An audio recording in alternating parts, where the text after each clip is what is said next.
another episode of Breathing Fire, the official podcast of Beast Life brand. Beast Life. There's all my tribe of kings out there. Say what's up. Do us a favor if you are liking some of the content and stuff. And you know what? Even if you don't like it, do me a favor. Drop us some love because our biggest MO is to rep the rock and spread the love of Christ. So we're going to do that through this podcast. So if you would drop us a quick like, a comment, a share, that would mean the world to us, and we would greatly appreciate that. So we're going to kick it off. We're going to chop it up on some really dope topics today. Yeah. I like the topic that we got going on today, and it's something that we could like piggyback off of previous topics as well. Yeah, we're building. Yeah, we are. We're Absolutely. building. Absolutely. So we have a really cool episode for you right now, today. And I'm super psyched to get into this word for you today. So we're going to be talking about, but before I do that, it was interesting. I was having a little, I got in the spirit last night. Ooh. You know, Okay. Nice bottle of bourbon. And no, I'm not kidding, but I mean, so it was good when we talked about this topic. Is that what they call it, spirits? Spirits, yeah. Oh. Wow. So I got in a little bit of the spirit last night, and I was chilling. I had a cigar, had a bourbon, and I was chopping it up in my mind on the topic that we were going to talk about when you kicked it over to me, and I was like, oh, this is going to be good, right? So I'm just kind of sitting there taking notes, doing my thing. And now, today, we're getting the real spirit, right? The Holy Spirit. We're going to be guided about the real spirit. This is coffee, not bourbon. yeah, we're not rolling like that. Double spirit. So anyway, what are we going to talk about today? So you are not going to want to miss this. I'm going to amp this up a little bit. I'm going to brag about what we're about to talk about because I think that it is literally life-changing. It is so important to understand. It is. We're going to go a little bit deep today on some things regarding this. But if you have ears to hear, you're going to want to pay attention because this is going to help you dramatically as a man. I mean, even if you're a woman listening to it, obviously we're speaking to mostly to men. Yeah. But no matter what, no matter where you are, no matter who you are, this is something that has grown in me and grown in you over a lifetime so far that we have lived and come to the conclusion that if you understand the power of your thoughts, right? And you know what we're going to talk about thoughts today. That's what we're dropping the bomb on. Yep. It can dramatically change the outcome of your life forever. Bottom line. So what are we going to talk about? The cause and effect of thoughts. Right. So, is it just in your head? So, one might think, right? One might think that the thoughts are something that is produced in the brain, right? That's produced in our heads, and it generally stays there. But when we look at it a little bit deeper, we see that those thoughts very seldom stay in a place where they don't affect everything else around it. Right? Because one thing, and listen, I'm not a scientist, I'm not a biologist, I should say. But one thing that's common knowledge is that our thoughts really do have a big impact on every facet of our physical being. Major impact. We're about to drop it. We're about to drop some knowledge. So listen to this. I was thinking about this. And so your ability to think and reason, right, is what makes you like God. Oh, yeah. Right? There is no other animal creation, right? We're a special creation designed and created in the image and likeness of God. And the only thing, really, right, when you think about it, that separates us from other animals is our ability to think, it's our thoughts, reason, process, like our Creator, right? So paying attention to that, I mean, is a no-brainer, right? We have to be like, okay, so what is this gift that you've given us, our ability to think, right? Yeah. So we're not just driven by genetics and like, you know, and the code of like survival and what's the word I'm looking for, with animals, that how they do the instinctual stuff, right? So that's not how we're driven. We're given thoughts, and we're able to have a creative process in our lives. Absolutely. Right? Now, I was thinking, now check out this. So your thoughts are literally the pilot of your life and your existence. Your thoughts are the pilot of your life and your existence. They create everything, because without your thoughts, you're nothing. That's right? true. So obviously, now we have to get into it a little bit deeper, and we say, well, what are thoughts? Let's ponder that question for a second. What are thoughts? That's a really good question. we kind of kicked it last week. We did. We touched on it a little bit, and these are questions that don't necessarily have one direct answer, which is what makes them both beautiful, and worthy of this type of conversation and study. But yeah, wow, what is thought? So let me think about that a little bit. I think thoughts are the product of our ideas, right? I think thoughts are our perceptions, and depending on what that perception might be, depending on what that byproduct comes to be, it shapes us in either direction, and it ushers us in either direction. Yeah. Right? So that's what I think about when I think of thoughts. I 100% agree, and actually I got some other notes that are in direct correlation with what you're talking about there. But we were talking last week about the power of words. Yeah. Well, thoughts are words.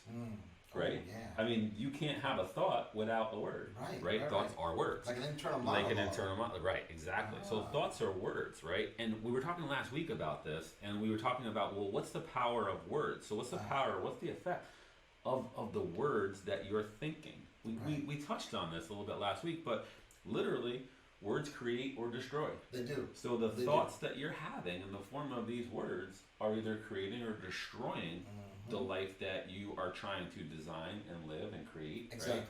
And so the thing, now we're going to ask some deeper questions. So while I was, hanging out and in the spirit, So I read this cool book back in the day, and this is just I'm going to go on a quick side note here. But whenever you're trying to uncover answers and do things and ponder things, right? I always believe in asking questions. Yeah, right? Questions are the answer. So the more questions you ask about whatever it is that you're going through or you're trying to uncover, the better. Those are the answers that come. That's how you understand, gain understanding, right? So I started asking all these questions. Where do thoughts come from? What are thoughts, right? What is this, right? So my next question is, right, where do thoughts come from, and what causes them? Was the question that I started asking. Man, you were really in the spirits last night.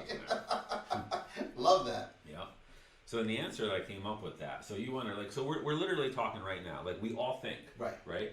But and we're having a conversation right now. We're literally recording a podcast, and we're thinking, and we're creating words from thoughts, right? But where does all this come from? Right? You got me stuck on this. No, hold on. I'm thinking.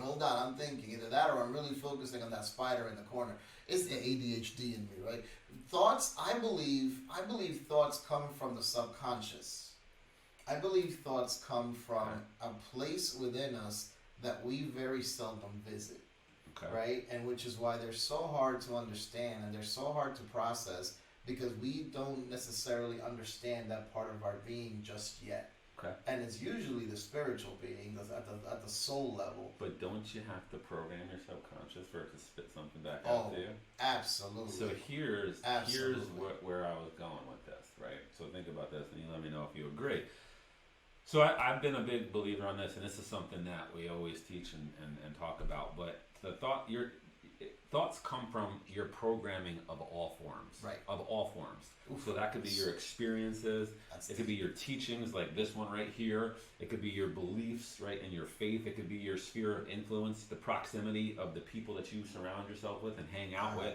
It could be from your past pains, experiences, pains, happiness, whatever, right? Yeah. It could be from music you listen to. It could be from movies you watch. It could be from any type of other influence that comes into your mind is what starts to shape and form the thoughts you have and how you see the world. Right?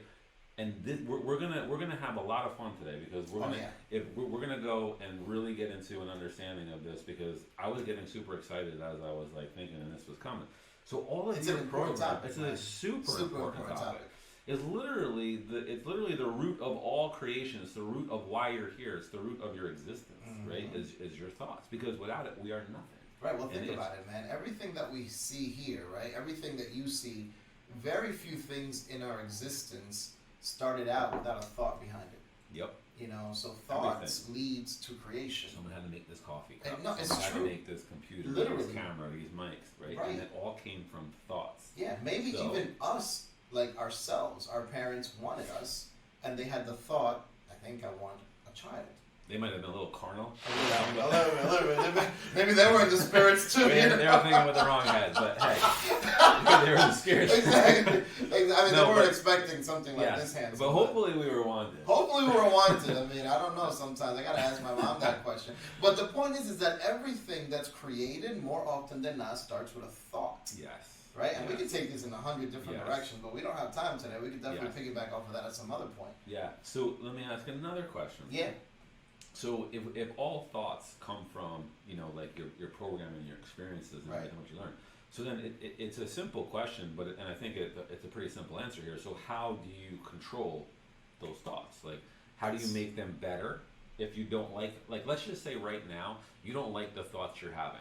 Let's say you're going through different experiences in life and you're having bad thoughts. Maybe you're depressed. Maybe you're not happy with where you are. Maybe you're just having thoughts that are not where you want them to be. Not right? productive, Not yeah. productive thoughts. So how can we help people change those thoughts? And one of the things that we need to do is obviously based on the last statement that we were making is change your programming. You gotta change that program.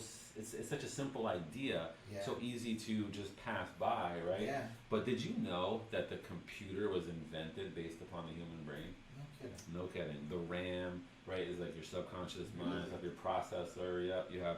So like they literally created the computer based on the human brain. Wow. And what makes a computer run? Programming. The program. The programming. And so what makes us run? We're It's- all programmed. Yeah. Whether you believe you are or not, you're a byproduct of being programmed. Oh, absolutely. By our Absolutely, exposures, because our environment, everything that we're around. Everything. Absolutely. And that's why the Bible says guard, you got to guard what you put in, right? Exactly. Guard your heart, you got to Exactly. guard your mind. And so your programming is everything. Yeah. When you listen to, podcasts like this, or you read different types of, maybe personal development books or the Bible, or you hang around with people who help you get onto an elevated level of thought, Yeah. where you're like challenging, yourself to grow and to think, on like just a higher level and Right. be able to, right? Maybe you want to build a business, you want to hang around with people that are, building business and stuff like that, right? It's all of these things that make up our product of our environment, our programming, that affects the way that we think and challenges us to either think lower or higher. Oh, right? yeah. Oh, Which yeah. is a huge thing. Absolutely, and I think that is a huge piece to our overall thought process is our exposure, which Yeah. is why when we want to kind of elevate our thought process, we have to be around an environment that's going to be conducive to that elevation. Absolutely. You know what I mean? I always tell this to my students. Look at how your speech pattern changes based on who you're with, Yeah. right? Because Yes. we're constantly retraining ourselves based on our exposure and our environment, but we have to get to the point where we're not doing that anymore. We have to get to the point where we rewire our thoughts to our advantage on a constant basis, Yes. so that we don't Huge. fluctuate. Huge. Right, because that back and forth, eventually it gets mentally exhausting. Yeah. You know what I Yeah. mean? And I'm sure a lot of the people that are listening to us right now or watching us on YouTube, I know I can certainly speak for myself and for you as well. We have been in positions where we have had to retrain our thoughts, and that is probably one of the hardest things to do, especially when the exterior tells us that we have to think in one particular way. Yes. When the external circumstances dictate that we should be thinking negatively, when the bank account is getting low, when Yes. things are not going our way, when we're Yes. not getting that promotion, everything around us is Yes. telling us, dude, this is wrong, it's going wrong, it's going wrong. And it's not that we shouldn't recognize it, because that's also part of the training process of our mind. We should recognize it, but the recognition doesn't necessarily have to be the end all be all. Yeah. You Yeah. know, so that's surrounding that's ourselves with where that's where your thoughts have to draw from your teaching, your understanding. Like you can't overcome something that's obvious unless you have the thought process to. Yeah. It's like let's use a specific example, like you just said. So let's just say your bank account isn't where it wants to be. Maybe it's in the negative or Right. whatever, right? Right. So, it's a natural tendency to think like, oh, I'm broke, right? And so now you're speaking disempowering things over your life. Your thoughts are disempowering. I'm broke. I don't have any money. I'm gonna, have bad credit. So you start going down this Yeah, you start spiral going down of this road. negative thoughts, Yeah, right? yeah. Instead of, if you had programmed yourself with the word, programmed yourself with understanding that faith is more powerful than your current situation, Oh, yeah. right? Absolutely. Someone who believes and says, hey, you know what, my bank account is negative, but I'm not broke. That's just a quick financial position that I'm in right now. Right. You know what I'm saying? Right. I'm not broke. Right. Nobody's broke. Nobody's broke. Nobody's broke. So what you do is you put yourself in a position of faith and you start taking action towards that. And you go, it's just a temporary, right? And now you're thinking these thoughts and you're able to start to drive yourself and pull yourself out of a situation, whatever it may be. You know what I mean? And you can't do that without having those lessons and those being taught like this. Like you're hearing this right now, right? Yeah. So if somebody's having negative thoughts and they're stuck there, well, they need to understand that faith is more powerful than Faith the is situation. more powerful, absolutely. You know, and we teach that, and obviously that's the way we want you to operate.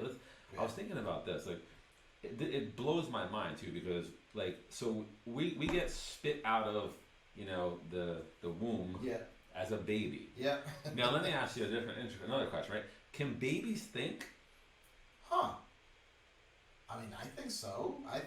Because they think enough to annoy us. I'm just kidding. I don't think they can. Yeah. That's a great question, man. That's a great question. I don't think at first they can. Yeah. I mean, so because thought comes from words. Right. And you have to be taught you have to be taught these things, right, to be able to think. So a baby probably comes out and is just stimulated. Right? Yeah. It's like, whatever, Yeah. And then, What is this? then as parents, you bring your child home and your baby starts to learn that there's security in you as a parent. Like, right. oh, I'm hungry. Doesn't know what to say. Doesn't know what hunger is. Right. The baby's just like, I'm in need. I'm in a physical need of nutrients. Right. And this big thing over here, gives me nutrients. Right. Big thing. I'm gonna call my father Big Thing from now on. Yeah, right. But it doesn't know. Like that child doesn't know how to communicate, and then you start to teach your child communication. Right. You should teach your child words, and now your child starts to be able to learn and process those words, and can now start to think and put together thoughts. Right. Yeah. And so here's the thing: maturity of thought it's a developmental process that you go through and never should stop going through. That's why you're listening to this right now. That's why you're listening to this right now. Right, you have to continue. Why do people graduate high school and think learning is over? Right. Or graduate, it's never over. Like you should be constantly working on improving your level of consciousness. I agree. Your level of thought. That's how you become more emotionally intelligent. And you're able to live a much more fulfilling life when you don't stop growing. And growth comes in the form of what is growth? I mean, if you really break it down, growth is increasing your level of consciousness or understanding, right? Yeah. So that you can form more mature thoughts and handle your life better and be a better steward of your life, because you can. Absolutely. It all starts with thoughts. Everything starts with. It lives and dies with thoughts. It really does. It's moving beyond the current stage. That's what growth is. Absolutely. In any capacity, right? It doesn't matter how small or how big the growth is. And I think I said this in one of the first couple of podcasts. Any forward motion is progress. Yes. Right. And if you're in a better position today than you were tomorrow, then that's growth technically. Yes. But speaking about the mind, and I love the direction that you're taking this, man. We really, really do need to have that emotional maturity, and we have to have that mental growth. The same situation can't affect us the same way twice. No. Right? Unfortunately, I'm an idiot. You watching have probably been an idiot too. I'm an idiot too. So let me tell you a quick story. Actually, I learned this one from Jim Rohn a while back. So there's three types of people in the world. Only three. That's it. That's it. Okay? The first type of person in the world are dumb people. Okay? And I've been dumb. We've all been dumb. So what does a dumb person do? A dumb person makes a mistake and doesn't learn from it, and keeps making the same mistake over and over and over again, right? That is a dumb person. I told this to my daughter, and it was good. I made her reteach it to somebody, so I knew she got it. So there's three types of people. The first is a dumb person, makes mistakes over and over again, doesn't learn, keeps making the same mistakes. It's like that emoji. Yeah. I don't know why this keeps happening to me. Right? Like, you're making the same mistakes, bro, over and over and over. Yeah. Now, I've been there. We all have. Right? We all have. And then, so now there's the next type of person. This is a step up. Mm-hmm. Okay, it's a smart person. Okay. Any idea what a smart person might be? I'm going to assume that it's somebody that doesn't go back and revisit the same thing that hurt them again. Makes the mistake, thinks about it, learns from it, processes his thoughts better, so that they can avoid that mistake the next time, right? Yeah, like you touch the hot stove, you're like, oh shit, that burns, it burned, right? I shouldn't touch that again, right? That's a smart person. The dumb person keeps touching the stove, going, why is my whole hand burned? Exactly. Right? Like, I don't understand why it's hurting me. So now there's a third type of person. Oh boy. Okay. So you got dumb, you have smart. Yep. Okay. And you have wise. Ooh. And a wise person, see, a wise person is awesome because wise people are wise. Right. Right? They don't have to rely on their own mistakes. They learn from other people's mistakes. They don't even have to touch the stove. They go, look at that dumbass over there who touched the stove. I'm not gonna go touch that stove. They touch the stove. I don't need to find out if it's hot. Just look at his hands. I saw his pain, and I don't need to touch it. Yeah. Okay. Yeah. Now That's a powerful lesson. The truth is, we're all dumb, smart, and wise. We are. Right. Absolutely. Now, the truth is also, we probably lean towards one of the three more so than others. I'm working on being wiser. I really am working on being wiser. Yeah, me too. I'm probably leaning towards being more smart now. but it's progress. It's progress. It's progress. And I'm focused on progress in my life, not perfection. So we're all works in progress. We really are. You can feel free to be, even if you're dumb. Yeah. You just learned what being dumb is. So now you can step up and start being smart. Yeah. And we can all work towards being wiser. Oh yeah, absolutely. That's a work in progress. It's funny that you say that. I have a story about my my son when he was younger. And my son listens to the podcast, so he'll probably get a kick out of this. When he was little, he would go to it was during Thanksgiving, I remember. Okay. He would go to the kitchen. We were living in Springfield, Missouri at the time, and he would run back to the living room where his mother and I and his sister were. And he's crying, and he couldn't talk at the time. Yeah. So I would soothe him, whatever. I thought he was just whatever. He'd go back to the kitchen. Okay. And he'd come back, and he'd be crying. Okay. He'd go back to the kitchen. He'd come back, and he'd be crying. And at one time, I was like, what is going on? So my son was going to the kitchen, and you know the wedge in the oven between the door and the stove itself? He was putting his finger in there, and it was burning him. And he was coming back, crying. So I would soothe him. If your son is watching, what he's saying is that you're a dumb baby. You're a dumb kid. But now he's smart. Big and he's strong and he's getting wise. And he's smart and he's working towards getting wise. But yes, that is a testament in addition to giving my son some love and reminding him that I'm still his father. Yeah. That's one of the things that came with the experience and the growth of mind. Yes. You know what I mean? Yes. And the wisdom. Fathers, you're trying to pass wisdom on to your children. That's what it means.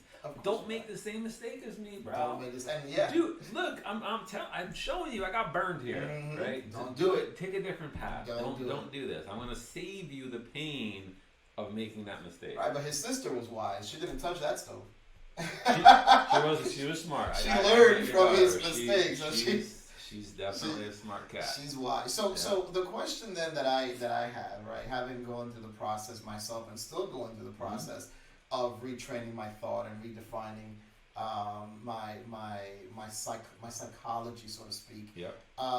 What are some of the things, like the Bible gives us direction in which we should take our thoughts, right? And I want to just read real quick from Philippians 4:8. Okay. And it says, finally, brothers, whatever is true, whatever is honorable, whatever is just, whatever is pure, whatever is lovely, whatever is commendable, if there is any excellence, if there is anything worthy of praise, think about these things. Right? So, wow. Be a positive thinker. Be a positive thinker.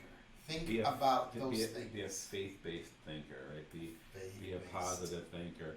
You know, we definitely, and actually, let me kick it into my verse now, because it flows perfectly off of your verse. And the question is, so if we need to control our thoughts, right? And the Bible tells us in 2 Corinthians, bring every thought into captivity to the obedience of Christ. So bring every thought into captivity. Yeah. So when you're talking about being a positive thinker, right? Well, how do you do that? Well, you have to take your thoughts captive, especially when you're thinking of negative things. That's what it's referring to. I mean, it's a little bit out of context in when you go to the verse what they were talking about, but it still applies. Yes, it does. Right? So you're talking about taking your thoughts captive. You don't want to think negative thoughts. No, you don't. If you're thinking you're a loser, if you're thinking you're not good enough, if you're thinking that you can never, make a certain amount of money, or that you can never lose weight, or that you could never have the family and marriage and stuff that you want, or that you could never, have the freedom and loving yourself that God wants you to have. If you're feeling any of those things or any other thing, those are negative, disempowering thoughts. They really are. And I'm going to encourage you today to take your thoughts captive, and like Ellie said, be a positive thinker. Meditate on those verses. You have to, man. The mind is a powerful thing, and God knows that. Yes. Right? God knows that. Like you said in the beginning, our mind is essentially what resembles us most closely to our Creator. Bro, it's everything. It's everything. It's everything. And it's the only thing that makes us different. It's the only thing that makes us different, right? And it is a machine that's constantly generating thoughts, and is generating thoughts, and is generating thoughts. And those thoughts, like I said in the very beginning, do have the power to determine certain outcomes in our lives. They are right? Determine the outcomes. Yeah, the Bible says, "As a man thinketh in his heart, so is he." So let's talk about that for a quick second. Yeah. Because the thought in your mind is different from the thought in your heart. Yes. But if you keep producing a thought in your mind, once it gets to your heart, that's when it becomes dangerous. Yeah.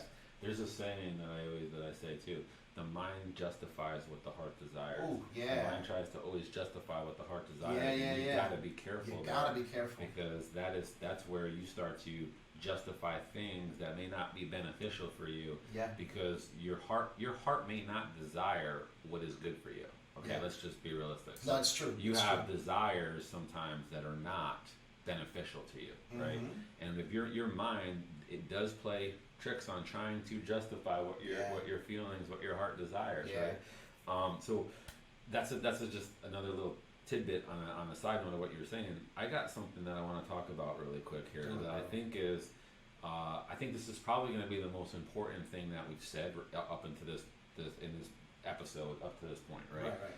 And this is so important because here's the thing. So how do we bring captive thoughts? How do we control our thoughts? How do we figure out, right, how to live a more fulfilling and better life? Yeah. Now here's where I think it gets really important and it gets really deep. You do this by discerning truth, okay? Because the Bible says that the truth will set you free. Okay? Now this is where it gets tough for people, and people have blind spots in their lives, things that they don't see, right? That they don't know about them. So let's give some examples here, okay? And then we'll go back to explaining what it is. I think the examples will give the clarity here of how important of a factor this is. So let's just say, so I'll give you one example was with my son. I was overcorrecting my son. And when we were like in my parenting, I was being overcorrective, and I was doing it out of love. Okay, it wasn't like I was like I was being a jerk. Right. I was overcorrecting him though, and making him feel insecure. And we're all guilty of that. Right, because I wanted him to be successful and be a certain way, but I had to discern the truth in my thoughts, in my mind, and I had somebody who helped me do that, and I'm extremely thankful for that. But that's what we're talking about with discerning the truth. So the truth was that I was being too hard on him, and his personality was not a personality that could accept that well. Now maybe a different person, a different kid with a different personality might have been able to obviously accept that a little bit differently. Right. But I had to discern the truth there. Yeah. To be able to make the correction and change my relationship with my son. Oof. Now many of you out there right now watching, you have to think about whatever problem you're going through in whatever area of your life. We talk about the 5 F's, right? Faith, fitness, family, finances, freedom. Whatever you're dealing with in those areas and in wherever in your life, you've got to discern the truth, because the truth is your perception of the truth. Truth is not relative. Truth is absolute, but your perception of truth is relative Very much to so. your understanding of it. Very much You so, know what I'm yeah. saying? And this is so important to be able to understand, because this is the root of what is going to truly allow you to make a change in your life. When you can discern the truth of the situation that you're in, and then be able to think about it, and like I did there, make a correction. Now I'm hard on myself. I'm very aware of that, and I have a much better relationship with him now because I stopped doing that. And I would have never been able to do that had I not discerned the truth of what was happening. I just thought I'm being a good dad, and I'm pushing him. That doesn't mean that there's not a balance there, right? There has to be. There has to be a balance there, but you've got to discern the truth. Like, why do you not have what it is that you desire? In especially, I mean, obviously in relationships, it's huge because you have two different people, Right. who are discerning they have their own perception of truth, And then they have to discern. and then they have to right. And so that's huge. That's huge, man. Huge. And so right there, like, I just think that when you understand that, you have to, number one, be, and if you're not in this place of mind and of heart, if you're not a person who's open for correction, well, then everything I just said doesn't mean jack. Right. You know what I'm saying? Yeah, and as men, I think that this is one of the things that we struggle with. I think that we struggle with the idea of self-correction and even external correction. How many of us, you and I, those of you that are listening or watching us on YouTube, how many of us consider correction as a challenge to our manliness, to our manhood? Yeah, especially men. It's prideful Especially men. to admit that you're wrong. Yeah, you know? and much like yourself, and Yeah. we'll address this at a future topic, but once upon a time, I sat down with both of my kids, and I actually did something that was really, really hard to do. Okay. And I looked at them, and I apologized to them, Yeah. because much like yourself, Yeah. I was an overcorrector. Okay. You know what I mean? The way that I never touched them. So let's not let our minds go there. But the verbal correction was Right. not something that was appropriate for their personality types, and it took a lot of me checking myself Yeah. and checking my mentality to be able to say, yeah, I was wrong. Yeah. Right? And what do we do sometimes when we're wrong? Instead of addressing the fact that we're wrong, we become overly nice. Yeah. Right? And we Yeah. buy them gifts and Correct. whatever. Yeah. So what we tend to do is we tend to kind of circumvent what we need to do, and that's humble ourselves. There is nothing stronger and nothing manlier And than humility. exactly. Yeah, when you can just admit that you were wrong, apologize, it's freeing. The truth will set you free. The truth will set you And free. that freedom is one of the F's. Like, truth is freeing. Yeah. It really is. It's liberating, and it's like, okay, because you're holding on to this weight, you're holding on to this pressure when you're not operating in truth, Right. and that pressure wears away at you. It does. It Wears really away does. at you. And when you're able to uncover the truth there, and when it's between two people, you got to work it together. Yeah. But you uncover truth, and you're like, okay, now we can work off of that. We can build from truth. But you can't do that without that freedom of thought. Correct. And You know? without that ability to also be open for correction. Oh, absolutely. And the freedom of thought. The which is freedom what of we're thought talking is about. what we're talking about, and that's why we're bringing this message, because we feel, and again, we both have this same vision that we want to kind of talk about the things that don't get talked about enough, Yes. right? And I'm not going to negate the fact that there are issues that are specific to the women's community, but I think the issues that are specific to the men's community don't get talked about enough. Yes. And I think the freedom of thought and I think the freedom of your mind is critical, and I think that there is a lot of men out there who are walking around with their minds in chains. Yeah. Oh, Their 1,000%. thoughts are We are enslaved. chain breakers. We are chain breakers, Breaking man. chains. And it's something that both of us have Yes. to do first. So we're not coming in here and selling you dime store psychology. Oh no, we're all And- messed up. We're all jacked up. Absolutely. And later on, throughout as we progress through the podcast and as we progress through the messages, I personally will get a little bit more open, because it's important for the people who are watching us to understand that these are not just two random guys Nope. who are trying to sell you dime store psychology. Everything that I'm speaking is something that I've had to put in practice and I'm currently putting in practice. And some days I suck at it. Yep, we're imperfect human beings, but thankfully by grace, we are loved unconditionally, and we spit back to the best of our ability, unconditional love towards everybody watching and everybody that we come in contact with, because we roll with the rock, and that's how we do it. I got another question here, and as we start to wrap this episode up, how does God speak to us? How does that, because you can't talk about thoughts for a minute without pondering for a second. Well, so God communicates with us through our thoughts, and the majority of the time, right? His voice comes to us when we can this. I don't know exactly how it works. I'm not. I'm not God. I don't figure it out, but I can just tell you that I don't have a scientific explanation for all this. But obviously, when you're sensitive and you're seeking and you're learning to listen to the voice of God, right? It comes in the form of thought. And you're wrestling in your mind on a regular basis through your experiences and through all the things that you're going through. And through, God does these little things, right? Like we were talking about before, the crooked picture that showed me something. And he does these things that get your attention. And then you're constantly in your mind trying to listen to what it is that he's trying to show you. Right. And it comes in the form of thoughts to you. It comes in the form and of so thoughts. You've got to get in your head, and you've got to mature as a thinker, because if you don't, sometimes it's like, how can you hear if you're not mature enough in your thought process? Like a baby can't necessarily. I mean, I don't know. Maybe babies can follow the spirit. I don't know. I don't know, man. I would love to talk to a baby. But there's something there to be said. Yeah. In closing on that, and I think that in order, I think you're when you're growing in your thinking, you're able to have a.